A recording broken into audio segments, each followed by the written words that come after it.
Welcome to the downside. We're in my partially constructed studio. We have one chair that's correct. One good one. One good Kyle's one, but it's a very good one. You really like it. Nice. You're happy with it. Oh yeah, I made a beeline for it. I didn't even give you guys the chance to claim it yourselves. I am a little flustered. I had a Zoom call back, and this is being released far enough away that I do think I can talk shit about it. What was it? No, I wasn't going to be that detailed. I wasn't going to list the casting director. But first of all, this goes back to my whole theory. All auditions should be paid. There should be a stipend for all auditions. And you know what's so weird is that they start late. They're always late with the Zoom. Yeah. Of course. But there's that moment where you're waiting. You log into the Zoom at your appropriate time, and then you wait for them to let you into the meeting. And all of a sudden, my bedroom has transformed into a waiting room. I can't do anything. I can't I'll do something else until they log on. So I'm just standing there awkwardly like I would in a waiting room. Yeah. And you're just waiting. And I waited 55 fucking minutes. No, 25. But it felt like 55 minutes. Wow. And it's worse because you're probably standing on your feet too. Just standing, standing, and my laptop's perched on a stool on top of an upside down table on top of a box. Well, but for you, I gotta say, it's way worse if you have other people that you live with, because Sure. I have a wife and animals, and it's like you have to then have every other being in the room shut the fuck up for an indeterminate amount of time, because and you put them all in one room and be like, and you're like, in theory, it's going to be at 4:30, but then sometimes, you're on hold for 45 minutes. 45 minutes. One time, I was sending a message to my agent, being like, "Is this like?" Because it was over 50. It was almost an hour, and I was like, "This is insane." And SAG, according to SAG rules, after an hour they're supposed to pay you, but I've never heard of anyone ever getting that money. They bring you in at 59. Yeah. I once had a callback. It was a second or a third callback, and according to SAG rules, again, third callback, you should get paid like $100-something. And I remember months later, I went to my agent. I said, "Hey, I never got this money," and they said, "We could ask for this money, but you will never go in for this office ever again. So which would you like?" And I said, "That's a good union. That's a strong union I'm a part of." And so you do the audition, and it was an acting scene. So you're doing scene work with Zoom, and I mean, I could not feel like I went to college for what I'm doing, and I could not feel like the least talented human being in the world. I feel awkward. I feel uncomfortable. When they make you do improv too, have you ever had a Zoom improv? God. Have you ever? Every commercial audition ever is, they say, "You write the whole commercial for us, and then write the ending." They never know the ending, so they go, and then just write the ending, and then it's make the button, right? And it's times 10, like 10 times worse on Zoom. Because you're just like, you haven't scripted anything, and then you're like delayed by 4 seconds. You're like, and mom, and that's pretty crazy, mom. Like, Yeah. One time, and sometimes they're so detailed in the breakdown of what it is. Other times not, but like sometimes they really write it out. So one time, it was a very specific one, but at no point did it say "you'll throw a football." So I get on the call and I'm doing it, and they go, "And you have a football to throw, right?" And I go, "Oh, no." And then they go, "Oh, and I go, "Oh, but I could do," and I had like a shoe nearby. I go, "I could do this." And they go, "Yeah, that's okay." Like, like it was unacceptable. Like we would all just have footballs in our fucking houses. Like, and nowhere did it say you need to throw a football in this thing. And as if right, they're not going to get the feeling of a football with like whatever, like a shoe. God. Sorry, Gianmarco. No. It's and then they were all there. You meet everyone as if this matters, and everyone's nice, and you're like, if you're not going to hire me, this is all pointless. Just let me do it. And then at the end, they all come back on. They gave me two extra tries, and again, I truly felt like I don't know if it was the worst thing they've ever seen or if I did an okay job. It's definitely not great. That's not one of the options. And then they all like one by one said, "Great work." The director said, "Great work, Giancarlo." And then another person said, "Excellent, Giancarlo." And then the third person said, "Giancarlo." And then the reader, who I know a little bit better, said, "Great, good to see you, Gianmarco." And so there's like a moment where even though I didn't correct anyone, and now I'm caught in not correcting anyone. Yeah. Even though it's more awkward to correct. So I have a good feeling that there is no fucking chance in hell I got this motherfucking role. This is The Downside. 1, 2, 3. Downside. You're listening to The Downside The Downside. with So- Gianmarco Soresi. What was it for? If I get it, Just bleep it out. you know what? I'll reveal it on the Patreon. Okay, Because not enough people to spread that word around. Welcome to The Downside. This is an interview podcast where we bring on guests to talk about all the downsides of life, the negativities. We celebrate the negativities. We complain. We don't need to be positive here. We don't need to pretend. Life is suffering, and we might as well laugh about it. My name's Gianmarco, and I'm with my co-host, Russell Daniels. Hi. We're joined today by Kyle Gordon. Hello. And I do want to say, if you do like us, check out the Patreon. We have now made it so you have four bonus episodes every month. It's a real deal. $5 a month. You get 4 extra episodes, other little goodies, tickets to live shows when we do them someday. Patreon.com/downside. Again, that's patreon.com/downside. Link in the show notes. I do want to bring up one other audition story because, Kyle, you've done a lot of improv. Yeah.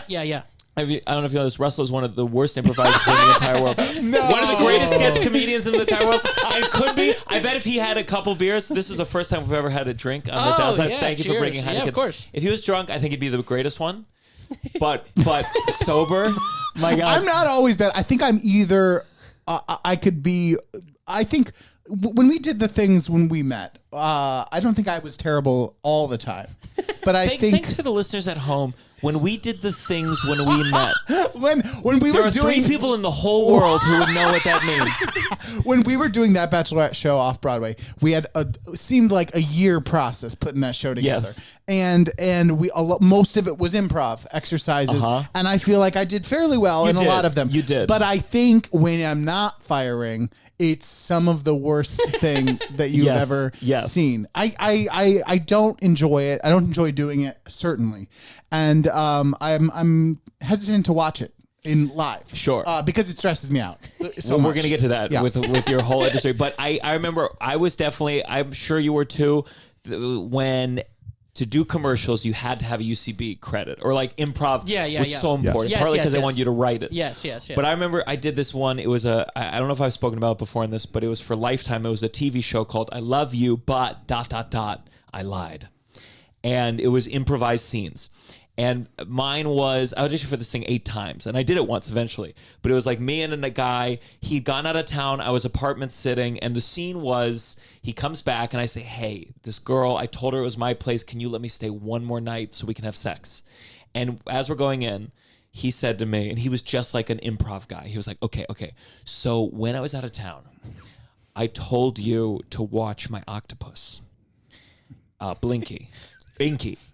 I told you to watch my octopus, Inky. That makes sense. And I said, well, I don't know. I don't know if that's kind of what they want. And he's like, no, trust me. Yeah. And so we go in, and I'm doing the scene where I'm like, the goal of the scene is me being like, hey, man, so I told this girl. And he was like, what happened to Inky? And he goes, he goes to the imaginary aquarium and he picks up Inky out of the. Why isn't Inky moving? And I'm like, dude, please, neither of us are gonna get this. Please. And it was like it was just like a moment in time where improvisers got all this like clout, and it didn't quite make sense. Can I ask when this was? I mean, this was probably 2015, 2016. Yeah. Because I moved to New York in 2014, and pretty much like the first few years was just like doing a ton of improv. And even then, I felt like maybe I was there for a few months while I was taking classes where improv was still in that moment. Yeah. But like once I start, after a year, I was like, oh, I think it may have crested. Yeah.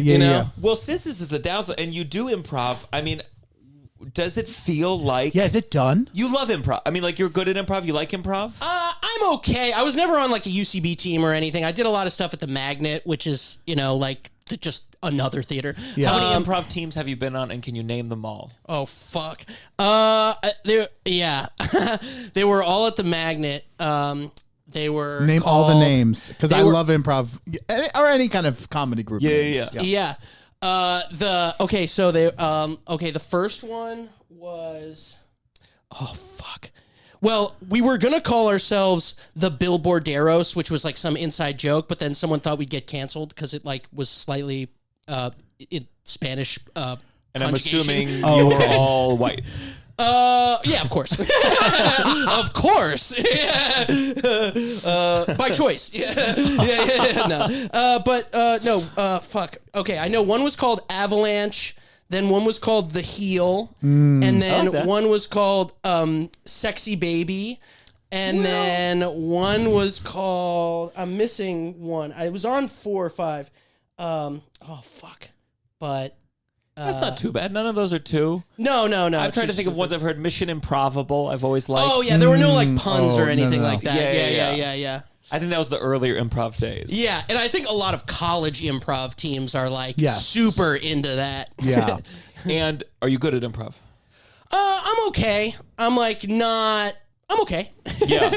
Did you? I think and this might get me in trouble with some of my stand-up comedian friends. I like improv, or I admire improv. I when like it's- doing it a lot. Like it's really fun to do.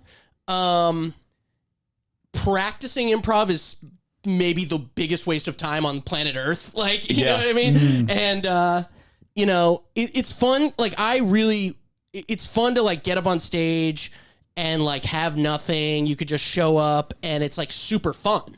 It's like super fun. Yeah. And when it's great, I mean, I saw a couple shows at UCB when it was popping. And like, if it was like a seasoned improv team, I mean, it was an electric. Yeah. Oh, yeah. It was a really Totally. good Oh, film. and I don't have I'm not like one of those people that like shits on improv because I don't think there's merit. I just think it's like, it stresses me out that they don't know what they're going to do. I just know a lot of stand-up comedians really there's some kind of loathing for improv. Yeah. Which I get. I mean, there was a time where there was a lot more mingling of the two worlds with Yes. UCB. Yes. People were doing stand-up and Yes. improv shows. Right. I did stand-up versus improv. That was a show. Yeah. But I think it was just interesting because I like the art form, and it's one of these things that like it doesn't feel like it can scale. Oh, in yeah. terms of like money wise, when it's recorded. I remember seeing Ass Cat on Netflix. They recorded one. When it's recorded, it feels bad. Yeah. Because then it feels prepared, and it's like I thought it was a sketch show. And I watched the sketch show, and it was like everyone was stepping on each other's lines. It was all over the place. There's no structure. I was like, God, this was the worst piece of shit I've ever seen.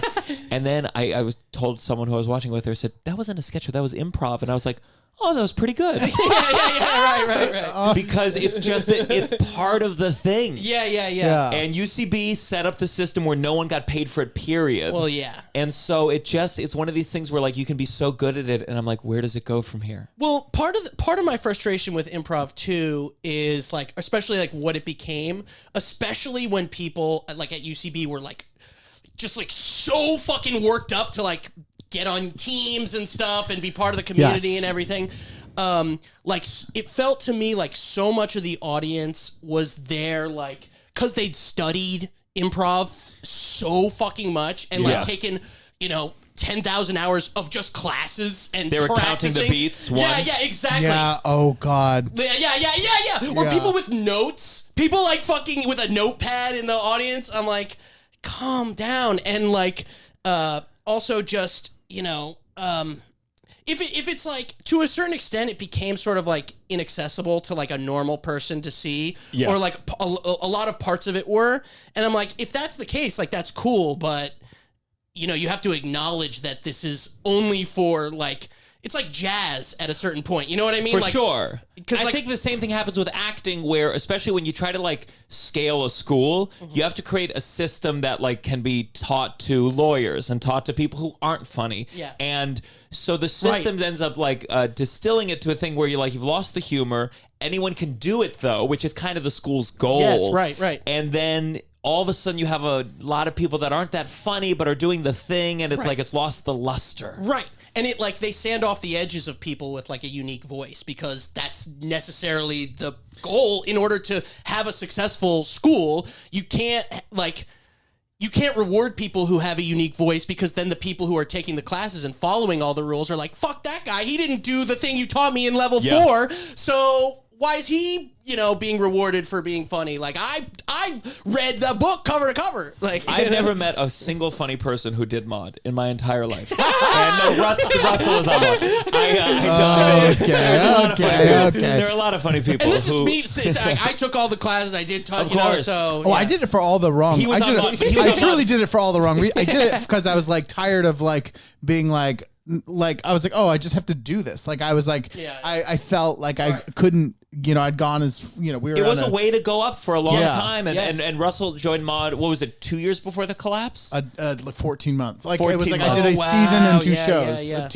yeah. Yeah. And but it's wild how quickly it went, and it's wild how I did a commercial once in LA, and everyone else in the commercial were UCB teachers, and I was like, it's amazing. Yeah. When these things, and this happens with acting schools. Now it was the comedy school. All of a sudden these things rise. An industry that's generally a little bit lazy goes like, if they went there, they're funny, and that's it. I think that's a really good point, and industry being lazy is a good point because not only are they like, all right, they went to UCB, they must be funny, but they like learn the rules of UCB, and if they can look out for people who follow certain rules or like things that they've been taught is like a successful improv or successful acting or successful comedy, then they don't have to think as hard because they can be like, all right, they did, with UCB, for example, follow the game or all these things like, if industry learns the kind of vocabulary of like the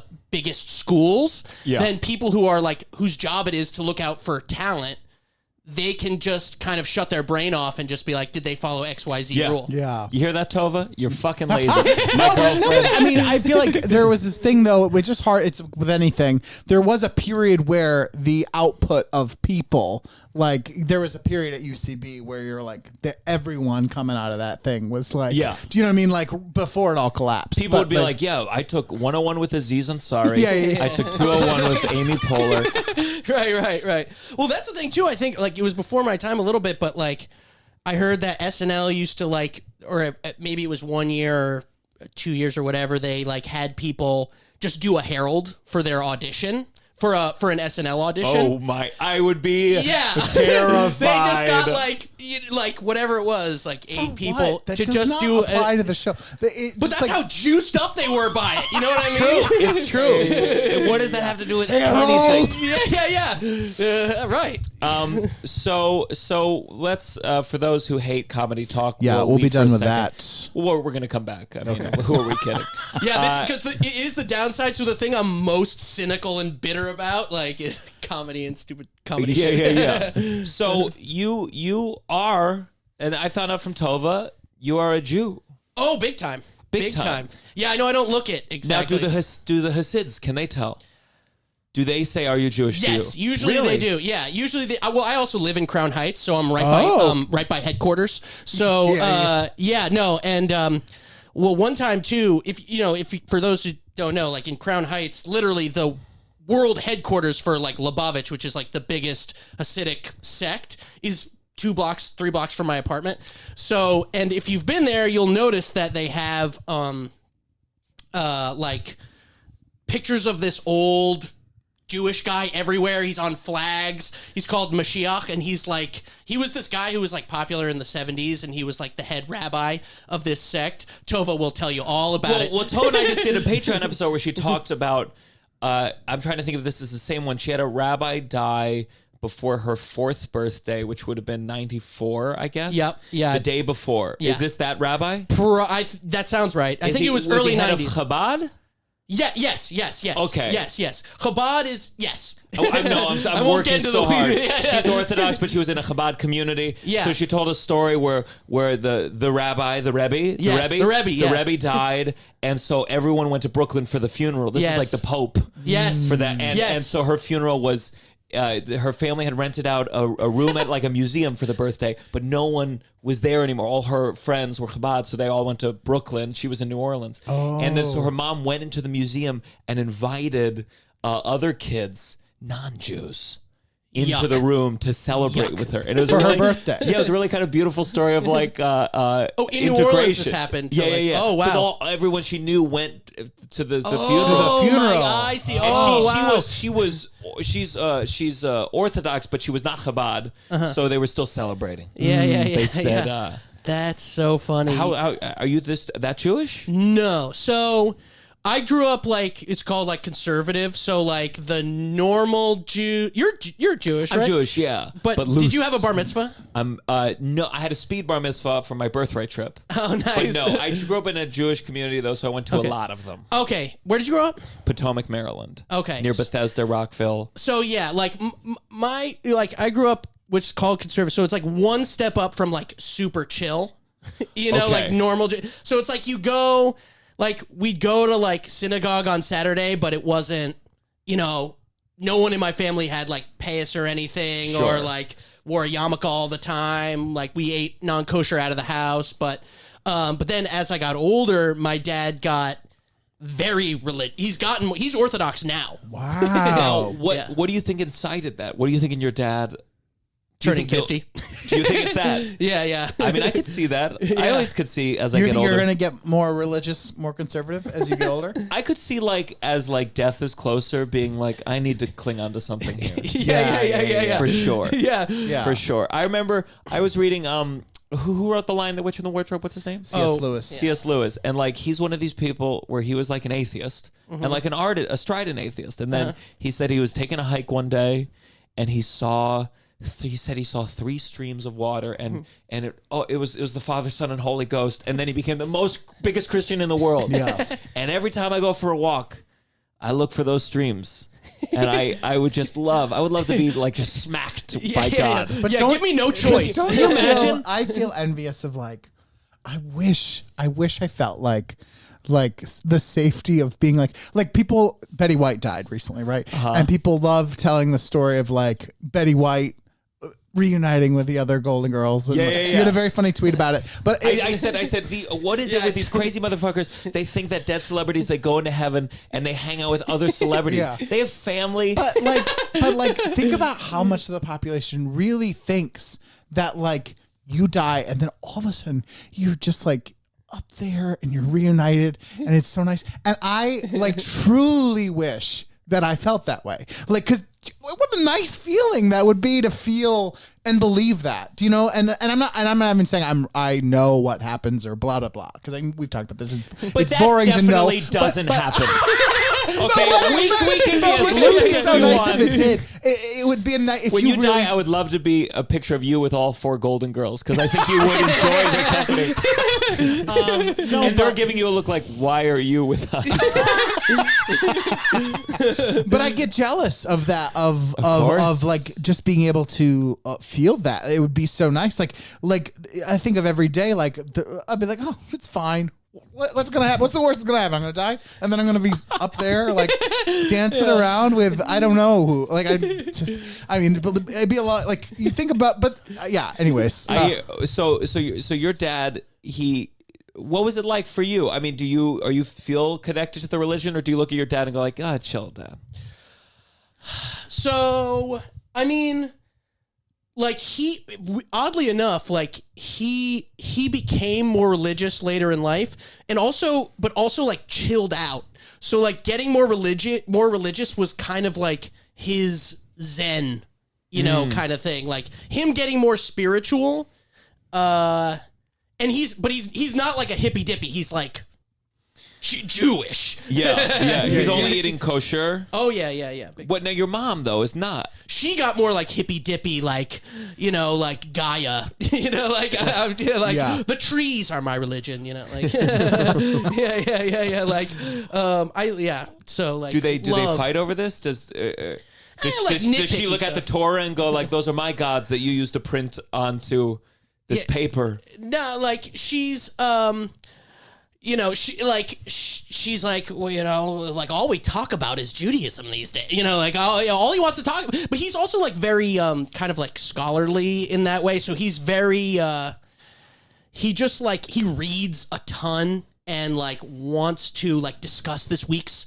Torah portion in detail and all the like rabbinical commentary and stuff. So like I think it's more exhaustion of like, you know, imagine someone was like just wanted to talk to you about Magic the Gathering all day. It's like, I've never played this game. Like I played it once when I was a kid. Like I don't know what the fuck you're talking about. You know, like so someone asked me about the Torah. I mean, I'm more of a Marvel guy. That's yeah. Well, no, right, but exactly. it is interesting because I like, forget that there's a continuing thoughts and things on it, because you're at some point when people are like really into religion, you're like, well, you read it, like, you know, like it's done, like you like, you know, the things, and you go once a week and maybe there's some new insight from the leader, and but it's kind of like done. But yeah, I guess they read this book every goddamn year, day. like wild. Come on, like it's like I read parts of it and now I just like watching TV. Like I don't like I'm not into that book anymore. Like have you read the whole? I did not like the whole, but like I did do like I did like it was like a Torah. It was like dummies. A Jewish Bible competition. And I was very bad, but like I did it to kind of like put it on my like high school resume. Sure. Yeah, but that was like when I got in, like that's the most I ever had to like dig deep into, like, you know, they surrounded Judah and, you know, like whatever. So this was in Westchester you grew up? Yes.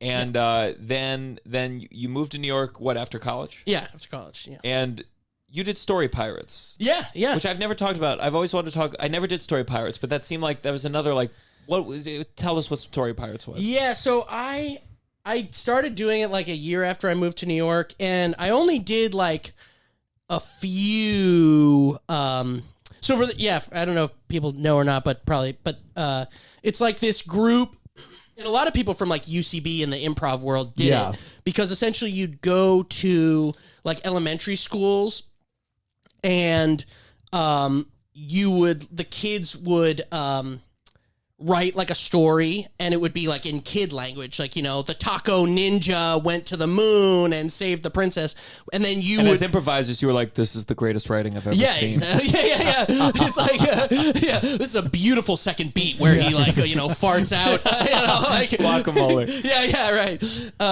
And then you would like improvise it. I only did like a few. I only did a few of them. Were the shows fun or were they hellish? They were fun. I was kind of like intimidated because they had like a whole little crew, and I had like just moved to New York, and I just like I was like, I don't know anyone. No one's my friend. Yeah. It is funny how like even like doing taco improv for kids, you can create a hierarchy of like, you don't know what this is like. I was so critical of myself. I was like, fuck, I should have come out as the wizard. God damn it. Like, they were asking me to come out as the wizard. Like, beat myself up for a week. Like, and so you, when the pandemic hit, I mean, basically you've had a lot of success on TikTok, which I do want to talk about. You had 2 canceled performances with our sketch team. 2. What was the first reason? COVID. Both times. COVID. I had COVID the first time. Oh, you had COVID, right? That's the one that you gave me. Breakthrough COVID. Yeah, well, before I saw my dad who had a life-threatening surgery. It's up for debate. But I had a breakthrough case of COVID, so we had to cancel the show the day before, and then this Christmas show was canceled because someone had COVID. Brutal. Yeah. I had so someday, Kyle, we're gonna get you on. Every boy can dream. But, thank you for doing it. Or agreeing to do it. But you have this new TikTok following, and you're starting to do shows for this TikTok audience. Yeah. And I'm curious because I do a lot of TikTok. I did some joke that I got recognized by someone from my TikToks, and I said thank you so much for watching, and his mom pepper sprayed me because it's just a little. So you have a younger fan base, and you've been performing shows for them. Like, was there a moment where you were like, oh, these are my fans right now? Yeah, and as soon as I started doing live shows, like immediately. What was the first one you did? So so the first one where I like invited people out, it must have been June of 2021, and people, you know, that's when I realized, I was like, oh, people are starting to do live shows again. The vaccine just came out and blah, blah. So I did a show. Essentially, I used to do the show with my brother where we would host it and then we'd have like a bunch of other comedians on. So we'd do like little bits in between and then you'd have, other comedians do like stand-ups, do sets. So we'd end up, I mentioned it only because we would do like 20 minutes of material total because you'd had other comics doing it too, and we were essentially hosting it. So I was like, all right, I've done this before. We got tons of bits. Let's just put this up so I can do something live and, start doing live shows again. And so I had people come out to this venue in New York, and pretty much I'm not allowed to do shows at this venue anymore because the people behaved so horrifically. Oh my God! What was what? You don't have to say. You don't have to say it. But, maybe. But say, mouth it maybe. No, I'll tell you. It was. Which is near where I live. And this, I can describe it. It's like their whole thing.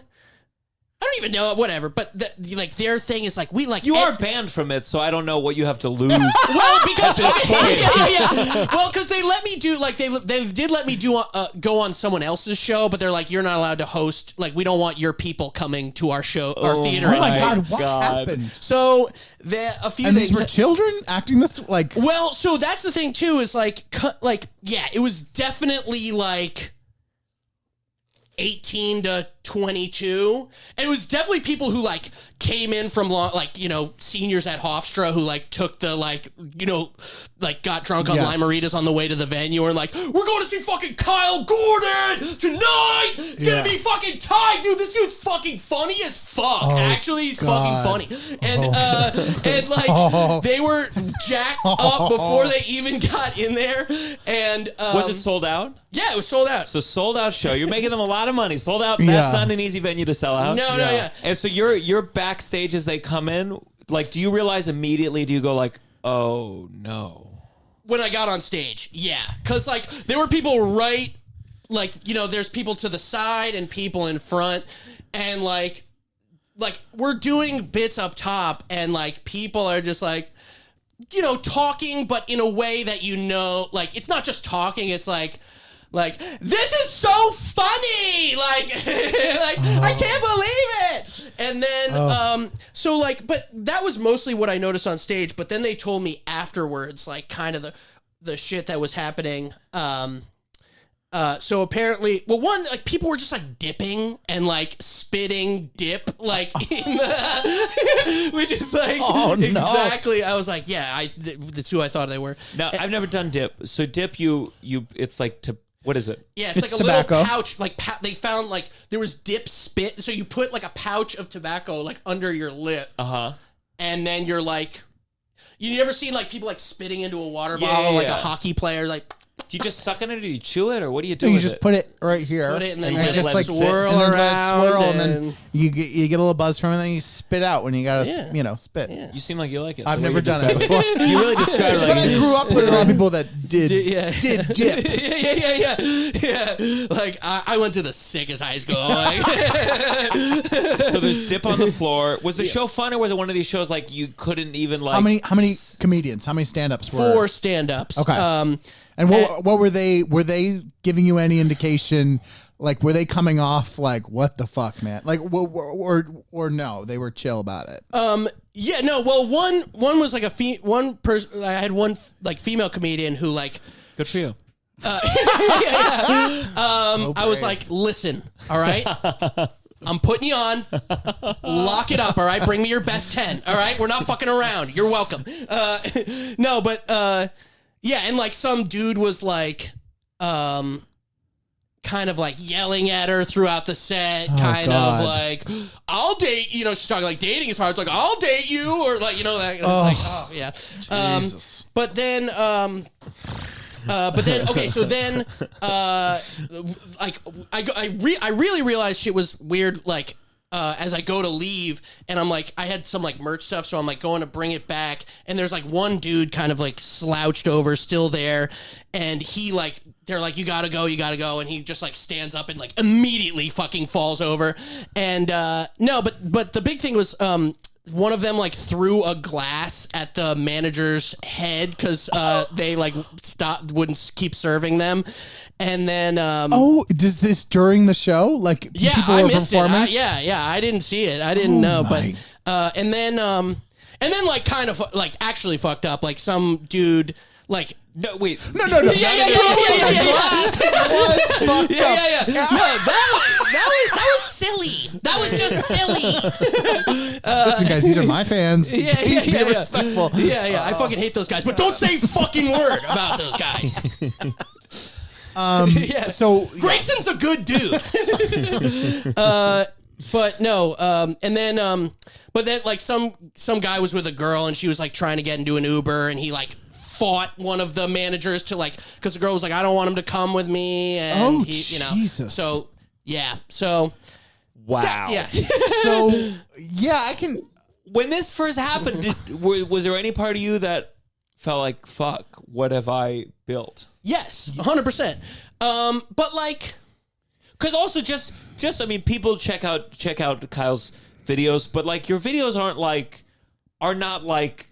It's not like a Tucker Broy, Max yeah. or Broy. Right, yeah. I mean, one of your biggest ones is a boy who's no fun. What is it? yeah. That's like my most popular one. It's just like a bratty little kid. Just like a bratty little kid. Yeah, and I do tons of like different characters. I think it's probably more indicative of like The age. TikTok's market share Yes. than it is your content 100%. particularly. And yeah, and it's like the thing too, it's like, you know, once you're literally reaching so many people, the percentage of human beings on Earth who suck is like what is it? Half, at least a quarter. so like if you're reaching that many people, like most of the people there that night were great, but like, you know, there's just anyone in the New York area who knows me could have come to that show, and you're just gonna get like a lot of shitheads who are also like, you know, 20. Yeah. Did you? So obviously you're banned from this venue, but what did you decide for future shows? Like, did you have any thought of how you were going to change how you did it, or are you just figuring this out still? You feel like Figuring it out still. I mean, like, also, yeah, I mean, it's also been mixed. Like, that was a weird, like, I think it also might have been, too, it's like 20 years old who are, like, kids who are 20 years old who are really jacked up and, like, just starting to go out again. Yeah. So, like, I've done a few other shows where I'm bringing people out and they haven't been quite, you know, they've been without incident. Yeah. So, I'm just kind of rolling with it, and it's like, get big on Facebook, even out the ages. Get some yeah. 80-year-olds. Get their parents there too. Yeah. And the parents will tell them to behave. Right, Don't right. throw that glass. Yeah. I did actually, recently I opened for Jackie the Joke Man Martling. Do you know who this is? I do know. I'm not super familiar, but he was Howard Stern's Stern, yeah. guy, like literally until 2000. So like he was Howard Stern's like funny man from whatever it was, 1985 to 2000. And like he's kind of been riding that thing. So he's like very there's a whole crop of comics who have ridden the Howard Stern from the 90s Yes. and Yeah, they still live off that. Yeah, and like, you know, judging by like the era and the fact that he was on Howard Stern, like his whole, you know, it's like, you know, this Puerto Rican girl's pussy was, you know, like that. Yeah. That's his whole vibe. And so the people who came out to see him in Camden, New Jersey, they like the people like, you know, had me open for him, and yeah, they were like totally baffled by like what, because also in my live act I like play a guitar and it's like I'm doing the characters and Yeah, he does like straight up stand up. yeah, like and very old school, like, you know what I mean? Yeah. So how did they receive you? Did you win them over? No. No, they didn't like me at all. They were one step away from booing me. They were like, all right, I'm gonna do one more. They're like, no, no more, no more. Wow. Well, but then at the end, I was like, ask your grandkids about me. I'm sure they know who I am. And they were like, woo! They wanted to be shit on. You know what I mean? They were like, yeah, we're old as fuck. Yeah. I do mine with that as I say, congrats on surviving the 1918 flu, and like sometimes that's what they want. Yeah, they love it. They love it. All right, let's take a quick commercial break here, and we're back. I probably didn't wait long enough for that, but that's fine. That's fine. That is very interesting. It's just very I think it's interesting. happening with a lot of comedians. Like we're Comedians sometimes are building fan bases, and we're doing it through an algorithm. Yeah. And sometimes we don't necessarily dictate, or especially depending on how we're going viral or what app we're going viral. Yeah. I suppose if you went on TV, if you went on the Tonight Show, it was kind of a wider segment of an audience. You know, back true. when the Tonight Show meant something. True.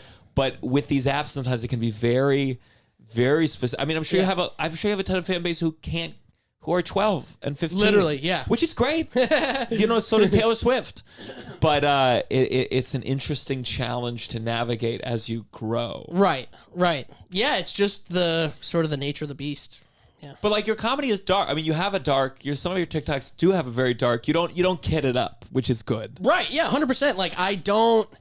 And also, like, my voice and the style I do on TikTok is, like, an extension of, like, what I've been doing all, like, you know what I mean? Again, it was a total accident that I started blowing up there. It wasn't like, you know, I was like, I need to hone my hashtag strategy. Like, you know what I mean? Like, Yeah. I just kind of, and also it's good, too, because I try to post every day, so I can't really, like, think too hard about For sure. what is gonna, you know, appeal. Like, I kind of have a sense after, like, doing it now for as long as for a year, but And you have. I wanted to talk about your voices, because you have some different voices, and I always feel very self-conscious. I don't have a lot of funny voices.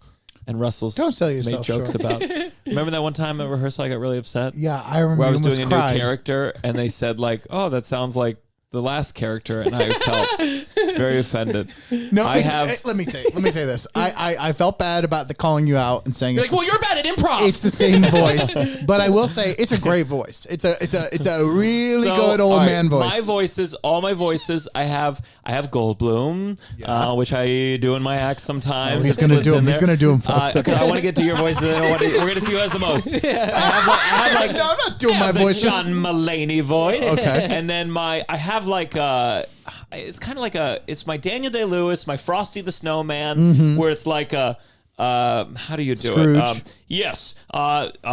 Children gather round. Like it's a regalness to it. There's yeah, there's yeah. Patrick Stewart. And then the old man voice is here, and that's it. Yeah. And that's all that I have. That's all I have in my whole roster. There's range there, though. Yeah. It's old man to middle-aged man. Yeah. Now, what are your go-to voices? See, I don't think of it that way when I approach Shut character. the fuck up. What are your like staple, like you don't have a lot of time, you're not building a character.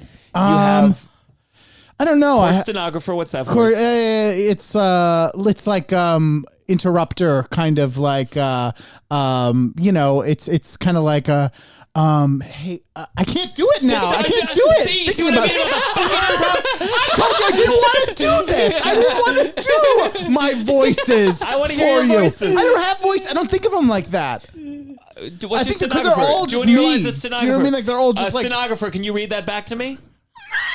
We haven't done that sketch in 4 years. You think I know one line from that sketch right now? But and then the only one I can think of is the fat voice, like that. The one you've been doing for the last hour?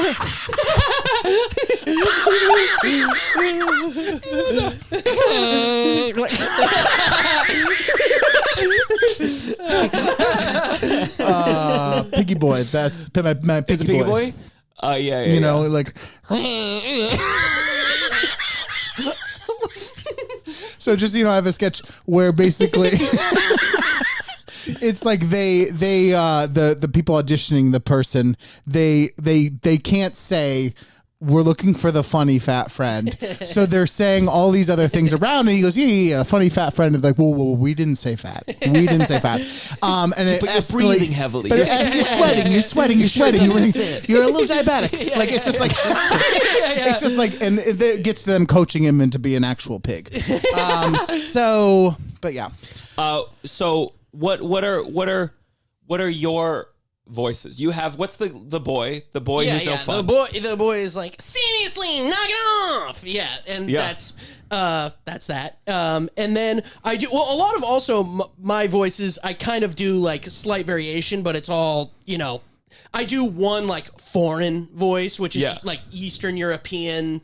Like my Eastern European is the same as like my Brazilian, like whatever. It's like, yo, honestly, can't believe you're doing that right now. Like, seriously, that's crazy. And that's and then what are some? I like for as many like different voices as I do, like I'm really actually very bad at impressions. I can't do like impressions of like specific people. I'm not great. I mean, I have to study. I've nailed two, or like I've not. Nailed. I got two. Study. Like no, I'm saying like I have to like really do it for months. I know. Do you have to? Do you have to? I have to. Do you for the sake of laughter, for the sake of humanity? I have to do this impression. But that's the thing. It's like if I don't, then who will? Yeah. but like there were moments like people said I looked like I forget who was there was some politician Beaker? people said I looked like for a little bit. John Ossoff. John Ossoff. Yeah. And people were like, do it now, and I'm like, this could go viral, but I'm like, I'm watching him, and I'm like, I don't. There's no hook. Jeff Goldblum, Mulaney, there's a real hook there. Yeah. And but do you have any impressions? I literally have one that actually somewhat sounds like the person, but Can you do it and we guess? Actually. Shut your fucking mouth! I've seen the video, so I know what it is. But can you do more until Russell gets it? Do it until Russell gets it. Wait, if I say something specific, Not necessarily. Okay. Chocolate starfish and the hot dog flavored water. Is this from SpongeBob? Just because you said water, Starfish. No, it's a singer turned a low budget commercial director. Yeah. If you, popular singer. 1999. He did it all for the Nookie. The guy from Green Day? Well, that's just a lack of education. I was like, of course he's gonna remember Chocolate Starfish. Limp Bizkit? Fred Durst. It's Fred Durst. Yeah. And again, that's the closest I can get. That's like the best impression I could do. Yeah. So, and that's. Does Fred Durst direct commercials now? Yeah, he directed like an eHarmony commercial recently. Oh my god, you guys, you know so much about Fred Durst. If you told me you worked with him, I would. Like, I mean, he'd be a great guest, and I feel like in a couple of years he will be accessible. Not because of our rise, but because of his decline. No, he's back. He's back. There is a Limp Bizkit. I am a Limp Bizkit apologist, and there is a whole movement happening right now. I'm telling you, next 5 years, it's already happening. Like, there is going to be a complete critical reevaluation. I predict it feels here. like that movement and like the white nationalist movement are like closely aligned. I'm rooting for them too. I'm rooting for them too. The graphs are the same on those two. I do like Limp Bizkit a lot. I understand why people find them corny, but like when I was in third grade and I didn't know what Nookie was, I didn't know it's like pussy. Yeah, essentially sex. And I also remember so distinctly in like third grade, like because there's a like stick it up your and then like kids are like. I remember so clearly, like, yeah, you're allowed to say it because he's not saying ass, he's saying yeah. Oh, so Jesus. it's like totally, like, the teacher was like, hey! He's like, no, I said yeah. It's the same as the Let's Go Brandon. Yeah. Right. That same kind of feeling. It's like a Let's Go Brandon, but for children. We're not saying it. Chocolate Starfish that's an asshole. Okay. But what is the hot dog flavored water? Is that? I think that's like duty water or something. Like if you like shit and then, why I think is it's he like yelling diarrhea. Or if you're sitting in a bath, like yeah, I think it's diarrhea. like it's your bath water after you get out. But why is he shouting those two things? He goes chocolate starfish, hot dog flavored water.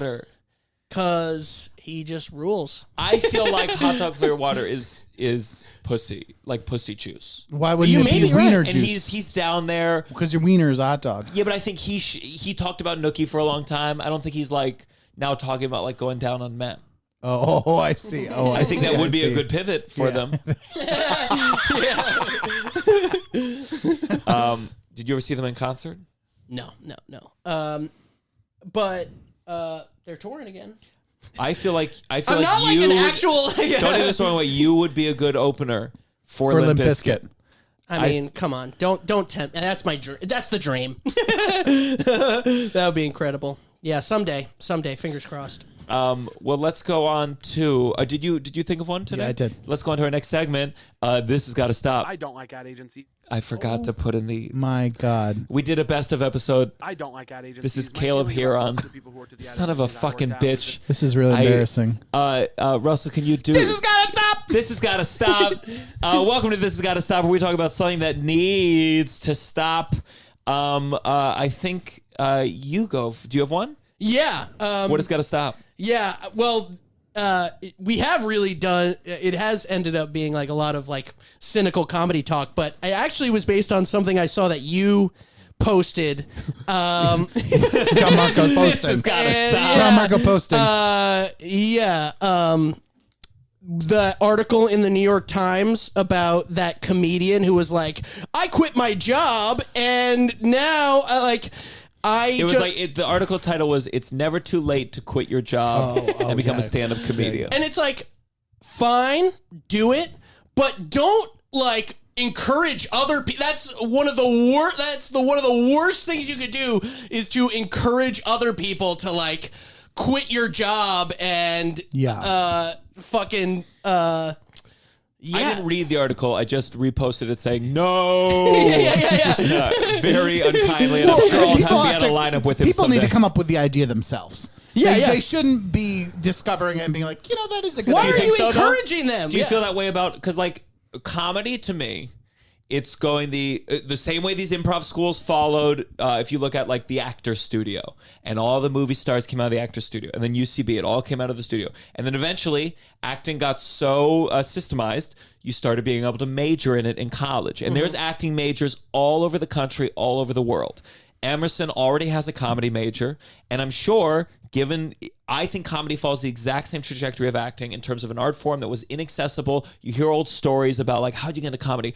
I went to George Carlin, did a show, and I went up to him after the show, and he said, write me 3 jokes tomorrow. And like, but everything becomes more accessible. Now you have masterclass series, so people like get their education like that. So the question is accessibility harmful to the craft? Or are we only saying that from a privileged place of already being in it? I'm saying if you're 50, right? The premise of this article is like, it's never too late. It's never too late. I'm coming at it from a perspective of like, if you're working and you have a job and you hadn't left the job already, like, and the reason that you're leaving the job is because you read this article, then I'm like, no, I think you should have had to come up with the idea yourself. Like, I'm just saying, in this very specific situation, I don't think someone who is at home who is like, then read this article and then they're like, you know what, I should quit my job because how did you get into the comedy? How did you get into comedy? The New York Times. Yeah. They That's told the me problem. to. I'm using it as a very specific example. I understand. Of a thing.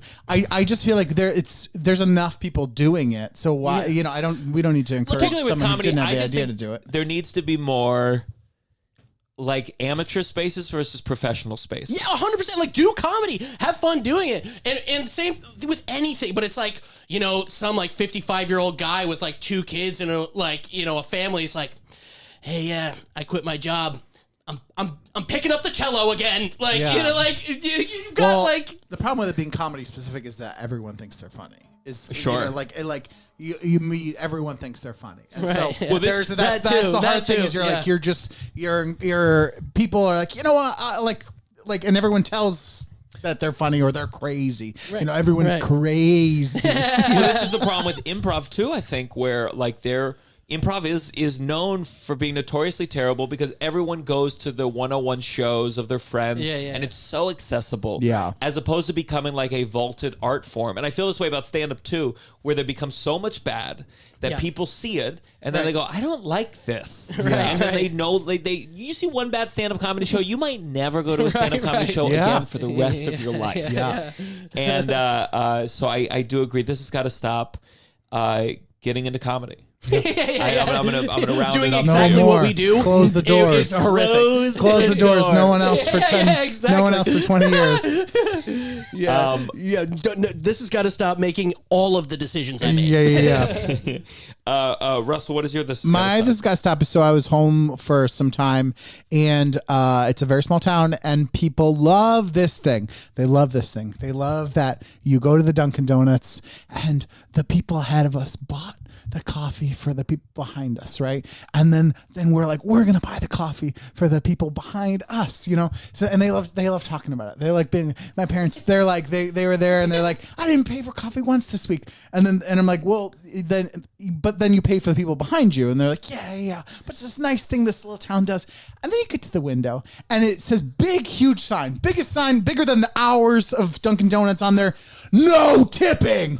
So like all these people who are already going to buy coffee are just buying coffee for someone else and patting themselves on the back being like, look how nice I am. I'm so good. And the workers in there, no tipping for these hourly workers. And it's just like, ugh, like a nice thing would be throw your money at the don't throw it at, but respectfully give your money to one of the workers there instead of like, it's just this weird thing. You're like, everyone who shows up into the Dunkin' Donuts drive-through line already had the intention of buying coffee. It's not like, you know. Everyone gets to feel good. They get to feel generous. And nothing they've happens. done nothing. Yes. So it's just weird. Nothing, you like, unless you're like, really like, I let that person buy for me and I didn't pay it forward. Do you know what I mean? Like, and that's kind of shitty too.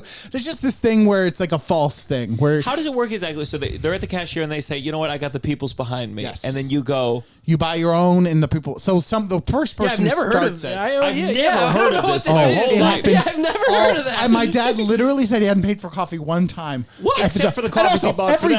every day, let me tell you, every day while I was home, I was the one buying the coffee, and it never happened once to me there. And because I was prepared to be like, no, I'm not paying it forward. I'm like accepting free coffee and moving on. But never happened once to me while I was there. But my dad said the week before he went, didn't pay for it once. It was before Christmas. Maybe that's what it is. But I don't know. So I just, it feels like a false thing. Like it's I like hear you. Yeah, I wonder why. It just really bothered me that the sign was so big. That no tipping. But we're all like, oh God, we're doing this great, amazing thing for the town. I wonder why. Why would you say no tipping? It's the corporate. I'm sure it's I don't think it's. It really is the worst of capitalism. It's like not helping people who actually need help while giving the people consuming like the feeling of doing something really great. Yeah. Now let me ask you this, Russell, since it does make you upset. What would you tip a Dunkin' Donuts cashier? Well, that's a good question. I would do it, and if like I do any store, if it comes up on my thing. Like, you know, the percentage thing, I always do 20%. Really? Yeah. So, but it has to come up on the thing. Like, because if it's a tip jar, I never have cash. But if I did have cash with a tip jar, I do $1 or $2. Because let's be honest, that's how it works. In your mind, if you're doing it with a card, it doesn't feel as thing. And I always just do the 20%. Unless it's like a really negative interaction, that's 15%. Really? Always. Negative is 15. Well, if it's a quick, like I'm waiting for coffee for a long time. I will never do under 20 in a restaurant. I will never do under 20 in a restaurant. I will give you that. No.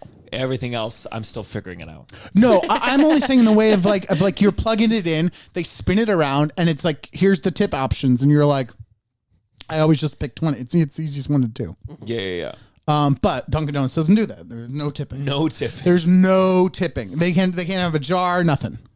I want to find out why. What kind of take chaos, it up with the what kind of Bainbridge incident Dunkin' happens? Donuts. Do you tip if you were to get a coffee? Yeah. I would wait till they're turning away, grab them by the arm, pull them back around, take their hand, put $100 bill in there, slide it in, and say, "You are so brave." Yeah. For what that's you because do. you got that TikTok money. You can start tipping hundreds. Yeah. I've been, especially at the Comedy Cellar. Someone told me they were like, be generous tipper. And I know, but like you're getting paid there in cash. Really, yeah. And I've been very generous. Yeah. But I'm very curious. Like, am I generous, or is everyone doing what I'm doing? And these waiters are You cleaning should the always, fuck up. yeah. Do you have one? Yes, my this has got to stop. I was just trying to think which one I wanted to do. I am sick. This has got to stop. Is verification is getting out of control for logging onto websites. Every time there's so many websites I have right now that I have to verify on my phone, and like the password system has failed. Yeah. The password system has failed. It is a matter of time that everyone that I'm friends with on Instagram or Facebook that is over 50-year-old, it is a matter of time before I get a message from them advertising a Bitcoin deal that just got them a Lexus because they got hacked. Yeah. And I'm always like, what are these motherfuckers' passwords? Because I don't have a crazy password. Yeah. But I can't tell you the number. My aunts, my uncles, everyone over 50, at some point they get hacked and they send me something. So now they have all these websites where you have to verify it on your fucking phone. And I log on my literal phone and they say, we're sending a text message every time you log in, two-factor, and it's not going to work. No. They're going to crack that. Yeah. Then we're going to go to three-factor identification. And at a certain point, as much as I don't want like a surveillance state, I'm like, well, maybe I would give up my freedoms just to avoid a three-factor identity. It's going to get Yes. there. Oh, It's yeah. going to get there. You get to 5-factor. 5-factor. Yeah. The phone. You're gonna call your mom. The phone. You have to go to your printer, print it out, print out the code, call your mom. So I don't know what we're gonna do, but we haven't figured it out. I have a thumbprint reader on my laptop, and I still have to verify. Yeah. And I just certain sites I'm like, hack it. You get into my Amtrak account. What are you gonna do? Yeah. So what are you gonna do? Do you Buy get a mad at ticket? me when I get logged out of your Amazon Prime and I contact you Well, and this say, is why. This is another and I reason. need to you update The counter reason is I'm stealing from all these companies. You know, I right now it's if I really were to lay it out, I mean Tova's family, I got a couple of their accounts. Tova's using one of my accounts. You're using my Amazon. I'm using my sister's Hulu. I mean, it's a real complex. Oh, it's web. all over the thing. I'm using I'm using your your thing. brother's account for something. Are Are you? giving me that look? You give me a look like you haven't given me the password twice. No. Wait, but you're not using what are you using with my brothers? I thought I'm using your brother's like HBO. No, I took that away from you because you said you didn't need it. You said you had access to HBO Max. I think I got it from gave Tova's it to family. someone else this I week. was- Actually, Hey, I've There's seen someone someone more else. deserving. There was someone more there's deserving. someone who needed it, and you weren't using Right, it. you got mad and you were for like, "We Christmas. only have 5 of those." Yeah, well, I gave it away. No, I found someone finally. You found I was looking. I was panicked that there was 5 options and someone wasn't using it. There is on my TV in my apartment. I genuinely don't know the source of any of the streaming services, the accounts. Like, I've had a lot of roommates also. I'm like the one person who's been at this apartment for like 4 years, and a lot of people have cycled through. I'm a really good guy. But yeah, I can't tell you like this. I'm someone's grandma. It's like account is just like Grammy and Grampy. I'm always on that one because I'm figuring like they'll never be able to know if someone's fucking with their like HBO algorithm. Yeah, you know. yeah, So yeah. I always use that Wow, one. yeah. But I couldn't tell you where any of them came from. That's Yeah, amazing. and then sometimes fucks you up. There's a series about late night talk shows on HBO, and Tova thought I was watching it, but it turned out her brother was watching it. So Tova watched it on her own, and I was like, "Why wouldn't you watch this with me?" And she said, "I thought you were." It was her brother. Wow. So it can get yeah, It can get tricky. There's a couple really get tricky with downsides. streaming. Yeah. All right, well, let's go to our final segment. It's not. I was about to press the button, but I know better than that because I know it is not working. So Russell, You've got to count your blessings. You've got to count your blessings. that was great. Stunning. I think we're gonna start using those. That's a voice. That's a voice. You got a voice. There you go. There we go. There you Got go. one out of me. That was your fat singer voice. Russell, do you have a blessing for us? Oh, I don't. That sounds Okay, That I'll sounds. go first. Go I'll first. My girlfriend took me to a spa Oh yeah. retreat for 2 days. And when I say like this is something I would never have done on my own, but I very much look forward to. Like I got a massage stoned, and First I did the first part I was on my back for the first part, for the happy ending part. And it was, I was stoned. I started getting existential, and it reminded me of when I had surgery. And so for a second I was freaking out. But then they flipped me over. And then it was very nice. It was so And then you got another happy ending. I got another happy ending. I got the rim job. And I was so stoned I was this close to asking for a pen because I kept having like sketch comedy ideas. Oh God. And I was like, do I ask for a pen? No, I shouldn't. But like, it was one of these things, like this was Tova's gift. I was her guest. And you know, when you are not paying for stuff, it makes it a lot more enjoyable. When things don't go right, you don't really give a fuck. Yeah. Because you're not keeping track of all this shit. And the one thing that we did that was very nice, but probably a waste of money, was we did a sound bath where you lie on like these pillows, and they first of all, the whole thing was like very like loosely Asian themed. I didn't see one Asian person there, but just like there's like It's a spa. it was a Watermill, New York, but just like you know when they hit a gong. And you're like, I think this is racist. There's something about like you do a white, get a little bell, get a Liberty Bell. I don't know, But there's a sound bath, and we lie down, and you know they essentially get wine glasses and go like, and we fell asleep so goddamn fast, and that's like a $300 nap. Yeah. And it felt good. Oh. So Well, you deserve it. Nice. Thank you. We had a very lovely time. They had movement classes every morning, but they were like yoga, but it was the kind of movement for like 90-year-olds. Yeah. And there's something about this very relaxing, but sometimes for me, because of the way I am, I'm always like, it's so nice. I'm like, well, this is the best life can get. This is like the goal, I guess, would be to die here. Like this would be the place to die, and things would be as good as they could possibly be. The best food, massages, and sleep. And when you're at the top of the mountain, all that's left is to go down. Yeah. 6 feet under. Yeah. So I take back the blessing. It was a really God. existentially upsetting time. Wow. Were you guys naked the whole time? There were definitely there was a sauna, like a sauna thing, where it seemed like we were allowed to be naked, but but then these people kept coming by taking trash, and they almost saw me at some point. But yeah, a lot of naked, or bathrobes, a lot of bathrobes. Yeah. A lot of walking around in like sweatpants and tank tops, and like very, very weird mood. And again, if I had been paying, would have had the worst time of my life.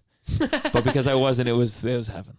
I also went to a spa for the first time in my life pretty recently. So my girlfriend and I went with a few other people, like my high school friends. Like it was like our big high school friend trip, kind of. We all went to Mexico, and we did. We went to a spa, and we were all like naked together, and like me and my high school friends, like we've seen each other naked, but like that was a bit like the protocol was unclear. Like because there were times when like, how long can you look?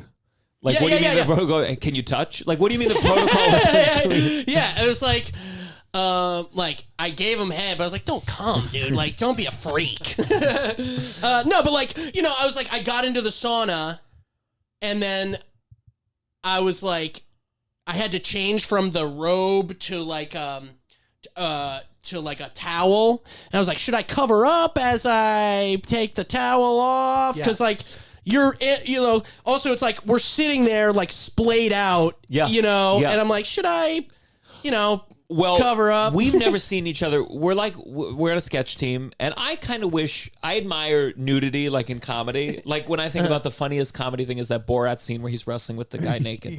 But like our sketch team is definitely. I tried to give you that.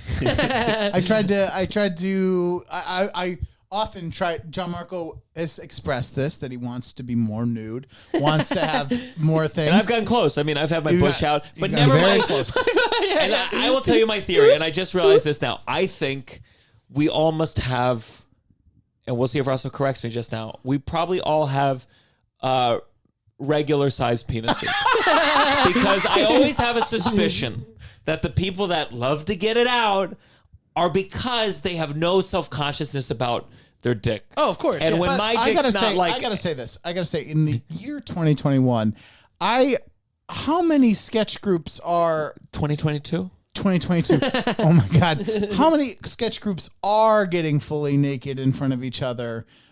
Some are mothers on the group. Like what? Like everyone. Some are married. Some are married. Some are mothers. What? No one wants to see that big floppy used cooch. No, I'm just saying. She just quit her, 30-year career to follow. I feel like there was never an opportunity. We weren't coming from an orgy background of like we all met and we're like fuck. It was always semi-professional. Russell and had we a formed scene- a friendship. Russell had a afterwards. great sketch where where they have sushi on naked bodies. It was me and I was in a thong, but I had deli meats, and it was like they find out it's my ex-girlfriend's parents, and I start crying and all these things. But if I had been naked, would have been funnier. We got so far as to we put a candle in my ass. We took a shot of vodka out of my belly button. We had discussions about you being nude. And I'm not comfortable because I have, and I'll admit it, maybe no one else on my sketch team will admit it, I have a regular, I think an American average penis based on all my searches. Listen. I think, here's the thing, Gianmarco. You have to think of the spaces that we're in. Think about you at the pit striker, 5 feet naked from someone in the front row. Was that what you want? We're not talking the Broadway house where you're like, there's interesting lighting things. We've seen the grids at these comedy theater space. It's either all white light on that naked body or it's like kind of blue. Like those are your two options. I just don't think it's conducive to. What do we got? We got all white and kind of blue. I don't think you're thinking. I don't think these hilarious. I don't think people are going to be like rolling. I think people are going to be upset. I'm I'm okay. If we're in a sauna together, are you getting your dong out? Is this a challenge? Is this? I'm just curious because I don't know if I would. We've never seen each other's penises, and if your penis was out, I would definitely want to be like, look, I'm gonna be glancing at it. Can I just get out of the way now and like stare for a little bit? That's my friend Russell's penis. I don't. I'm uncomfortable because we've talked about it now. It's not gonna naturally happen now, and I don't know. I had the thought when I was in the sauna. I thought about my. I don't want to say no. I thought about would we be naked with each other? We could, but I feel like we now, should. Now that we've had a conversation it's the about right it, thing to do. Oh, so your problem is that we had a discussion. Well, you're like telling me how long you're gonna look at it. It's not like we're just doing it and like we both got naked. Wasn't that? That's fun. Like, would you rather me say, hey, I'm gonna look for a second? Or would you rather have like one of these where I'm like? I'd rather just like enjoy the fucking sauna and not put all this like pressure. Now there's a lot of pressure on this sauna experience that we're having. I've gone both in saunas. I've done both. I did nudity in acting class where the scene didn't call for it at all. And there was a choke across the man. God damn it. No, I did master exercises where like there was a thing when I did acting class, there was a badge of honor if you were brave enough. And I like if you're gonna change, like as an actor, one of the acting things was like, can you change authentically? Can you change in a way where you're not like doing it faster or slower and weirder? I would love for them to see how fast I change in real life.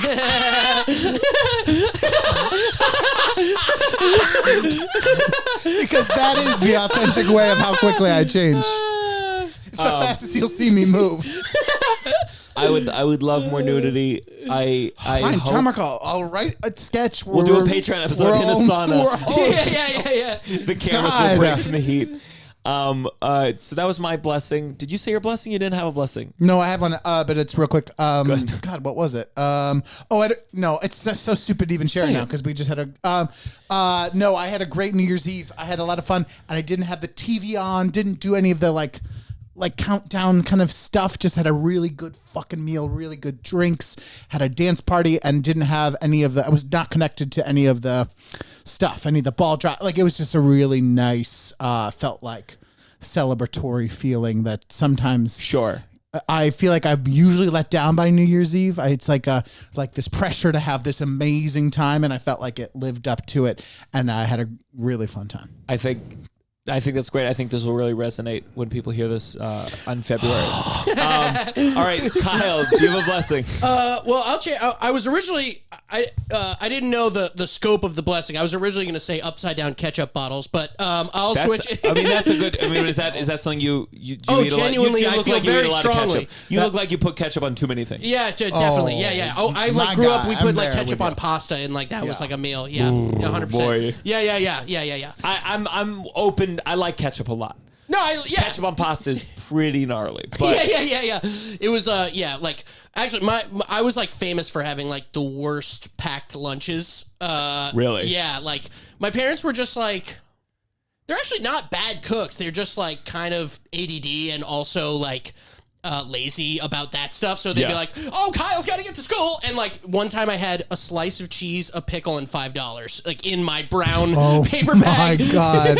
was there somewhere to buy something with the $5? Like, yeah, like you could, but like, yeah, you could get it like you could get like a sandwich at the Okay, whatever. okay. But like, yeah. So, but like, why even include the slice of cheese and the pickle? Like, it's just bizarre.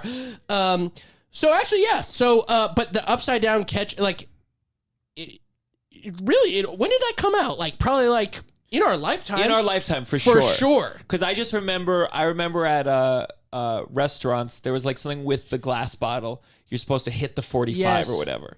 And like there was like, I remember once the ketchup bottle exploded on my father and I got the meal for free. He was very upset. I bet he was. No, either you're smacking it, or worse, if it's right side up, you're gonna get the like you open it one time That's the grossest. and you Ketchup get water. Yeah. but Oh, just ketchup turn it water. upside down. Brilliant. But on the opposite, so I'm very grateful for the upside down ketchup. But I hate when people have the upside down ketchup and then put it back the right side up. Yes. Defeats the whole purpose of having it upside down. No, I agree. It's I agree. That's a good horrific. one. That's a good one. Yeah, I do like that. Very grateful. yeah. And we saw it invented in our lifetime. What a beautiful Yeah. gift. Well, what a gift! It was worth being alive for 9/11.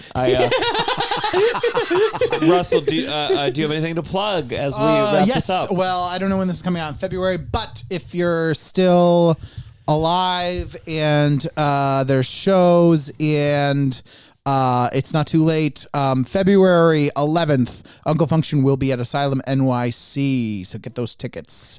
I think we should start like, because these episodes we're recording them a little bit earlier, we should just start talking about variants that will have come out by then. Just go to the God. Greek No, alphabet and be no, like, no. oh, what's Zebulon. Zebulon, yeah, like, well, if Zebulon doesn't cancel this one, and I bet you will be right. We'll be right or we'll be dead. I'm sure one they of the know two the things. thing. Don't they know whatever the next one would be, or no? They come up with that on the spot. I think so, but it must be. I just don't know how they decide like who claims it first, like who oversees it. What if there's two variants? Who gets the next letter? Yeah. And They're why going to Greek? cycle through Greek letters, and it's just going to be like hurricane style. It's like, oh, we got Jason. I love that. I love that. They said that with hurricanes, with male names, people took it more seriously. That's how dumb we are as a fucking species. God. So for me, assuming this comes out in time for there, I'm going to be in Chicago headlining the Lincoln Lodge February 17th. I am going to come to that one, and then I thought I was doing more gigs this year. Just follow me online at Gianmarco Soresi. There's lots of gigs. There's lots of gigs coming up. Big breath to There's read lots all of those gigs. dates. Shut the fuck up. Okay, I'm going to be headlining the Grove Comedy Club the in Grove. Arkansas, March 17th through the 19th. You laughing at Arkansas? No. God forbid. I was going to to start a new bit where I just like say I hate the venues that you're going to without knowing anything about Good. them. The Grove. That's a good name. I have to say, I did see the clip where you came up with the fake name. Yeah. Oh, yeah, I yeah. loved it. Like Now, the Russell came Chuckle up with Hut. those. Oh, He- beautiful. Again, I loved if it. he has a pen, he can be very funny. But, and anything you want to plug up?